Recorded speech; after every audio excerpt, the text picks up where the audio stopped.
মধ্যপ্রাচ্য ইস্যু নিয়ে আলোচনা করতে এই মুহূর্তে আমাদের সঙ্গে যোগ দিচ্ছেন চট্টগ্রাম বিশ্ববিদ্যালয়ের আন্তর্জাতিক সম্পর্ক বিভাগের অধ্যাপক ডক্টর ফরিদুল আলম। ডক্টর ফরিদুল আলম, আপনাকে স্বাগত জানাচ্ছি পূর্ব পশ্চিমে।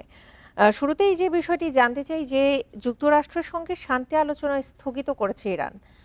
লেবানন সহ বিভিন্ন ফ্রন্টে হামলা চালায় এই পদক্ষেপ। তবে ট্রাম্প বলছেন যে 1 সপ্তাহের মধ্যে চুক্তি হবে। শান্তি আলোচনার ভবিষ্যৎ কি তাহলে? আপনাকে ধন্যবাদ। শান্তি আলোচনার ভবিষ্যৎ খুবই অন্ধকার।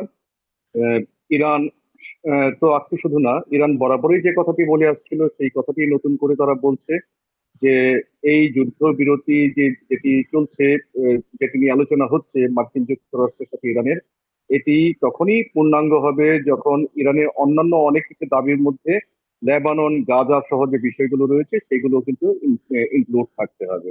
বিশেষ করে আপনি দেখেন 7ই এপ্রিল থেকে যখন যুদ্ধবিরতি রয়েছে মার্কিন যুক্তরাষ্ট্র এবং ইরানের মধ্যে, তখন কিন্তু ইসরায়েল নতুন করে যখন লেবাননে হামলা চালায় সেই সময় কিন্তু ইরান বলেছিল যে লেবাননে হামলা বন্ধ না হলে কিন্তু ইরান যুদ্ধবিরতি মানবে না। অর্থাৎ যুদ্ধবিরতির বিষয়টি মানা না মানাটি অনেকটাই ইরানের উপর ডিপেন্ড করছে। মার্কিন যুক্তরাষ্ট্র এখানে একটি প্রচন্ড রকম চাপের মুখে রয়েছে এবং মার্কিন যুক্তরাষ্ট্র চাইছে যে কোনো ভাবেই হোক এই যুদ্ধবিরতিটি লিঙ্গার করুক এবং এই যুদ্ধবিরতির মধ্য দিয়ে একটি স্থায়ী শান্তি চুক্তি প্রতিষ্ঠিত হোক, যেটি ডোনাল্ড ট্রাম্প অন্তত তার একটু সম্মানজনক ভাবে এই যুদ্ধ থেকে বের হয়ে যাওয়ার একটা উপলক্ষ পাবেন বলে ধারণা করা যায়। কিন্তু এখন আপনি যে শান্তি চুক্তির ভবিষ্যতের কথা বললেন, ইসরায়েল নতুন করে লেবাননে হামলা করেছে, তারা যুদ্ধবিরতির শর্ত লঙ্ঘন করছে।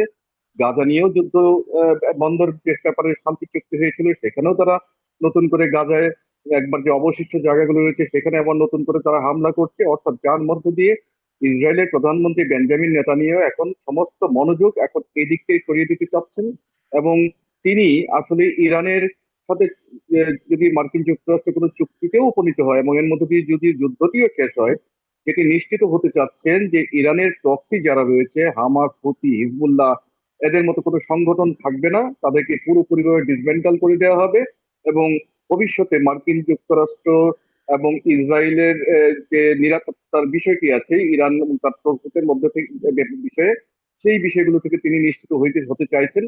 এবং যেটি আপনাদের সংবাদ সহ বিভিন্ন সংবাদে যেটি প্রচার হচ্ছে যে ইরানের এই যে পিছু টান দেওয়া, যে তারা এই যুদ্ধবিরতি আলোচনা থেকে নিজে থেকে প্রত্যাহার করে নিয়েছেন, যদিও ট্রাম্প বলছেন আগামী 1 সপ্তাহের মধ্যে একটি চুক্তি করা সম্ভব হবে। ট্রাম্প গত 2 মাস ধরেই একটি চুক্তি 1 সপ্তাহের মধ্যে হবে এটি তিনি বলে যাচ্ছেন। তার সেই 1 সপ্তাহ আর আসে না, কবে আসবে সেটি বলাটা খুব ডিফিকাল্ট একটি বিষয়।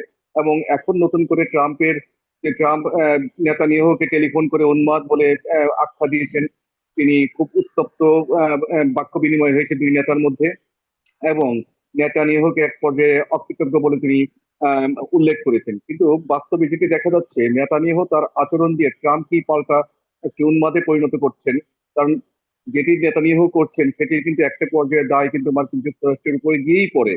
যে ইসরায়েল যদি এরকম যুদ্ধ চলমান রাখে, মার্কিন যুক্তরাষ্ট্র কিন্তু যে কোনো ভাবেই হোক মার্কিন পররাষ্ট্র নীতির ক্ষেত্রে বরাবরই যে কোনো শাসকরা কিন্তু ইসরায়েলকে সমর্থন দিয়ে যেতে হয়, সেখানে অনেক কৌশলগত বিষয় রয়েছে। সুতরাং মার্কিন যুক্তরাষ্ট্র শুধুমাত্র নেতানিয়াহুর এই গোয়ার্তমির কারণে পেরে উঠছেন না এবং একটি পর্যায়ে ট্রাম্প যত করেই চান না কেন, আজকে ইরানের এই অনীহার কারণে যুক্তরাষ্ট্রের সরকার বা ট্রাম্প সরকার চাইলেও কিন্তু একটি চুক্তিতে উপনীত হতে পারছে না। উপরন্তু ইরানের পক্ষ থেকে পাল্টা হুমকি দেওয়া হয়েছে যে তারা প্রয়োজনে তারা নতুন করে রণাঙ্গনের প্রস্তুতি নেবে এবং সেই ক্ষেত্রে হরমুজ প্রণালীর বিষয়ে তাদের নতুন করে কৌশল তারা ঠিক করবে। শুধু হরমুজ প্রণালী এর সাথে যুক্ত হয়েছে বাব এল মান্দের নামের যে আরেকটি প্রণালী রয়েছে, যেটি আপনার লোহিত সাগর এবং ভূমধ্য সাগরকে পৃথক করেছে। সেই বাবেল মান্দাব কিন্তু হুতিদের নিয়ন্ত্রণে রয়েছে। সুতরাং যেটা হচ্ছে হরমুজ প্রণালীতে 20% তেল এবং গ্যাসের যে পরিবহন হয়, বাবেল মান্দাবেও কিন্তু 12%। সুতরাং এই 20+12 এই 32% যদি বৈশ্বিক সামুদ্রিক পথে যে পরিবহন ব্যবস্থা এটিকে যদি ইরান নিয়ন্ত্রণ করতে যায় নতুন করে, তাহলে নতুন করে আন্তর্জাতিক বাজারে একটি অস্থিরতা সৃষ্টি হবে। এই অস্থিরতার দায় কিন্তু মার্কিন যুক্তরাষ্ট্রকেই প্রকারান্তরে নিতে হবে। সুতরাং ট্রাম্প এখানে নতুন করে যেটি ইরানকে দোষ দিবেন এই দোষটি তিনি দিতে পারছেন না, যদিও তিনি বলছেন যে তার কিছুই যায় আসে না, তিনি ইরানের সাথে একটি চুক্তি যদি করতে না পারেন আবারও তিনি হামলা করবেন। কিন্তু তিনি যত সহজে হামলা করবেন বলে সেটি উল্লেখ করেছেন, একবার তিনি যুদ্ধক্ষেত্র থেকে পিছু টান দিয়েছেন, নতুন করে আবার হামলা করা এবং সেই হামলার পক্ষে বা তার পক্ষে বৈধতা দেয়া বা সেটির পক্ষে জনমতকে নিজের পক্ষে নিয়ে আসা, সেটি কিন্তু তার জন্য খুবই একটি ডিফিকাল্ট একটি বিষয় হয়ে দাঁড়িয়েছে। সুতরাং এখন এই মুহূর্তে ইসরায়েল মার্কিন যুক্তরাষ্ট্রের জন্য একটি গলার কাটা হয়ে দাঁড়িয়েছে, না পারছে সেটি গিলতে, না পারছে আপনার রুখে ফেলতে। এবং ইসরায়েলের এই যে নেতানিয়াহুর এই আচরণ, নেতানিয়াহুর আচরণ ট্রাম্পের জন্য নতুন করে এক অস্বস্তির কর একটা অবস্থা সৃষ্টি করেছে, যার মধ্য দিয়ে আজকে ইরান এবং মার্কিন যুক্তরাষ্ট্রের যে যুদ্ধবিরতি সেটি একটি অনিশ্চয়তার মধ্যে নতুন করে পড়েছে। সেক্ষেত্রে লেবাননে আগ্রাসনকে ঘিরে নেতানিয়াহুর উপর যে তীব্র ক্ষোভ প্রকাশ করেছে ট্রাম্প এবং উত্তপ্ত বাক্য বিনিময়ও হয়েছে, এই বিরোধ কি আসলে যুদ্ধের মাঠে কোনো প্রভাব ফেলতে পারে?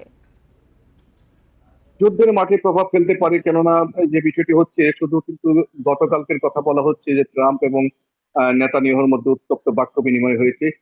এটি শুধু প্রথমবার তা নয়, গত মাসেও কিন্তু এরকম একটি উত্তপ্ত বাক্য বিনিময় হয়েছিল এবং নেতানিয়াহুর আচরণকে ট্রাম্প সমালোচনা করে তিনি বলেছিলেন যে নেতানিয়াহু এই যুদ্ধের জন্য দায়ী এবং নেতানিয়াহুর কারণেই আজকে ইরান যুদ্ধ থেকে তিনি বের হতে পারছেন না। সুতরাং আহ আপনার প্রশ্নের জবাবে এটি বলা যায় যে এখন নেতানিয়াহু যদি ট্রাম্পকে এই যুদ্ধ থেকে বের হওয়ার ব্যাপারে যদি সহায়তা না করেন, সেটি আহ, আহ, কার্যত বা দৃশ্যত যেটি মনে হচ্ছে না তিনি কোনো সহায়তা দিতে প্রস্তুত রয়েছেন, বরং তিনি যেটি বলেছেন ট্রাম্পের দাবির বিপরীতে গিয়ে তিনি বলেছেন যে হিজবুল্লাহ এবং ইসরায়েলের মধ্যে যুদ্ধবিরতি নিয়ে কোনো সমঝোতা হয়নি, বরং ইসরায়েল তার জাতীয় স্বার্থে, নিরাপত্তার স্বার্থে আপনার এই লেবাননের দক্ষিণাঞ্চলে হামলা অব্যাহত রাখবে, যেটি ট্রাম্প বলেছেন। হামলা বন্ধ করতে দুই পক্ষ একমত হয়েছে, কিন্তু তার পরপরই কিন্তু নেতানিয়াহু বলে দিয়েছেন যে হামলা বন্ধ করার ব্যাপারে তার সরকারের পক্ষ থেকে কোনো সিদ্ধান্ত হয়নি। সুতরাং এখন একদমই স্পষ্টতই দেখা যাচ্ছে নেতানিয়াহু কিন্তু ট্রাম্পের অবাধ্য হয়ে গেছেন এবং তিনি তার নিজের মতো করে এই যুদ্ধটি পরিচালনা করছেন, যেটি অবশ্যই যুক্তরাষ্ট্রের সাথে ইরানের যে শান্তি আলোচনা চলছে সেখানে যদি প্রভাব ফেলে, যুদ্ধের ক্ষেত্রে অবভিয়াসলি একটি প্রভাব সৃষ্টি করতে বাধ্য। ডক্টর ফরিদুল আলম, আপনাকে অসংখ্য ধন্যবাদ আমাদেরকে সময় দেওয়ার জন্য।